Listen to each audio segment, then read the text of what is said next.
Ah! Ah! You're living a lie! You're living a lie! Yeah, take it down! You're living a lie!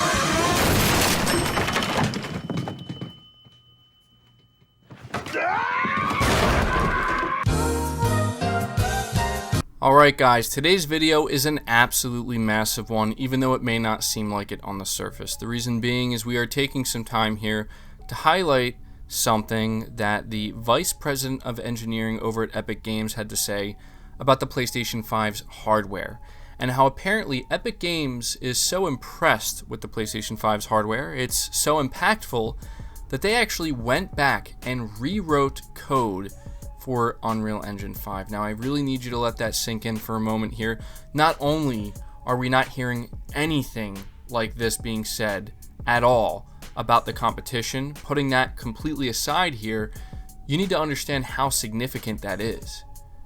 Now, some people may think I'm being a little bit hyperbolic or fanboyish when I say that the PS5 has the potential to be the most impactful console in history.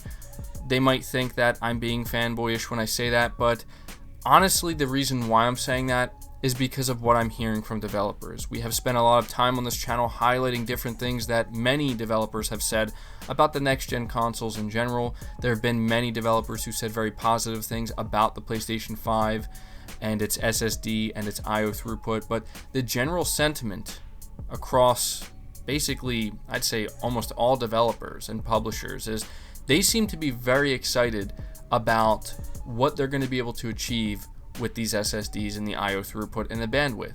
It seems like that's going to have the biggest impact on overall game development going forward into next generation.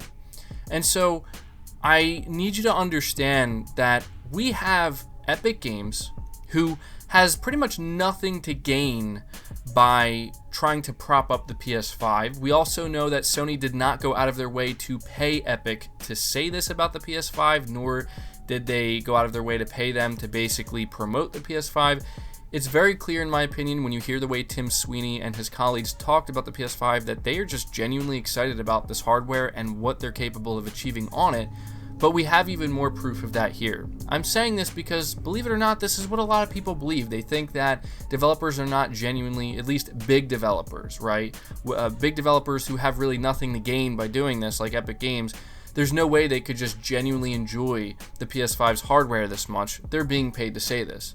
Anyway, I know I'm going on a rant and the video has barely even started, but let's go over the information here. And if you could do me a favor, make sure you hit the like button to help the video out. Hit the subscribe button as well, so you don't miss any future content. But it says the PS5 loads so fast that Epic Games rewrote parts of Unreal Engine 5 to make the most of it. The first public footage of Unreal Engine 5 in action was running on PS5 hardware. The Lumen in the Land of Nanite demo showed a lone explorer in some exquisitely rendered ruins. This wasn't just a convenient opportunity for cross-promotion, as Epic Games Vice President of Engineering explained in an interview with VG247, the possibilities presented by PS5 have made Epic push the engine even further than it originally intended. And the individual's name, the actual vice president, his name is Nick Penwarden, and this is exactly what he had to say.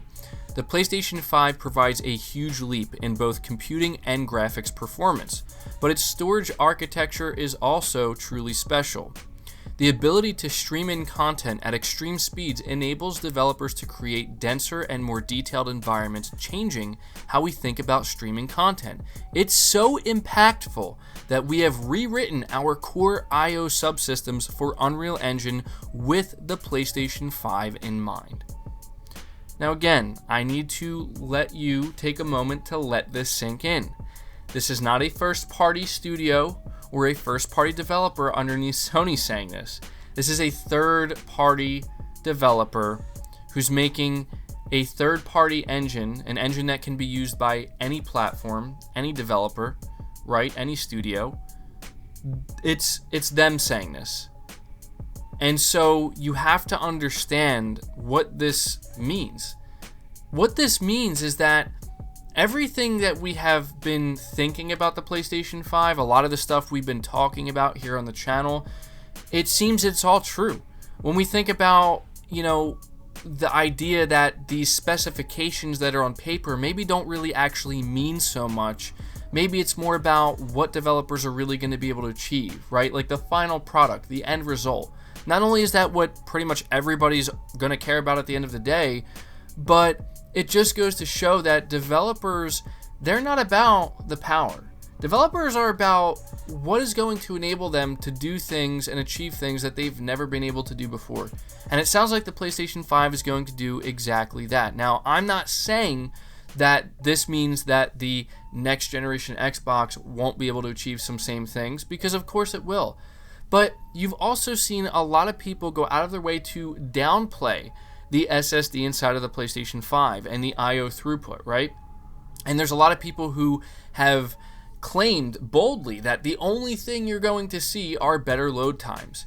When we have developers like this, not just smaller developers, but big developers, you know, again, I feel like a broken record saying this, but we have all of these developers saying this, and they're all saying the same thing. And that is, this thing is a big deal. What Sony has done here is a big deal, and it's, I mean, you have the vice president of engineering over at Epic Games saying it's so impactful. They went back to rewrite code for their engine that is going to be used by many developers, probably one of the most widely used game engines in the world.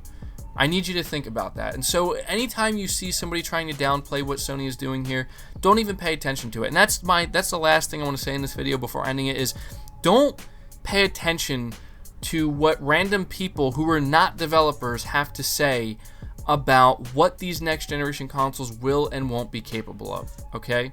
We need to stop doing that, and we need to actually start paying attention to what actual developers are saying about these consoles. You know, the ones who are actually making games on it that me and you are going to be playing in the future.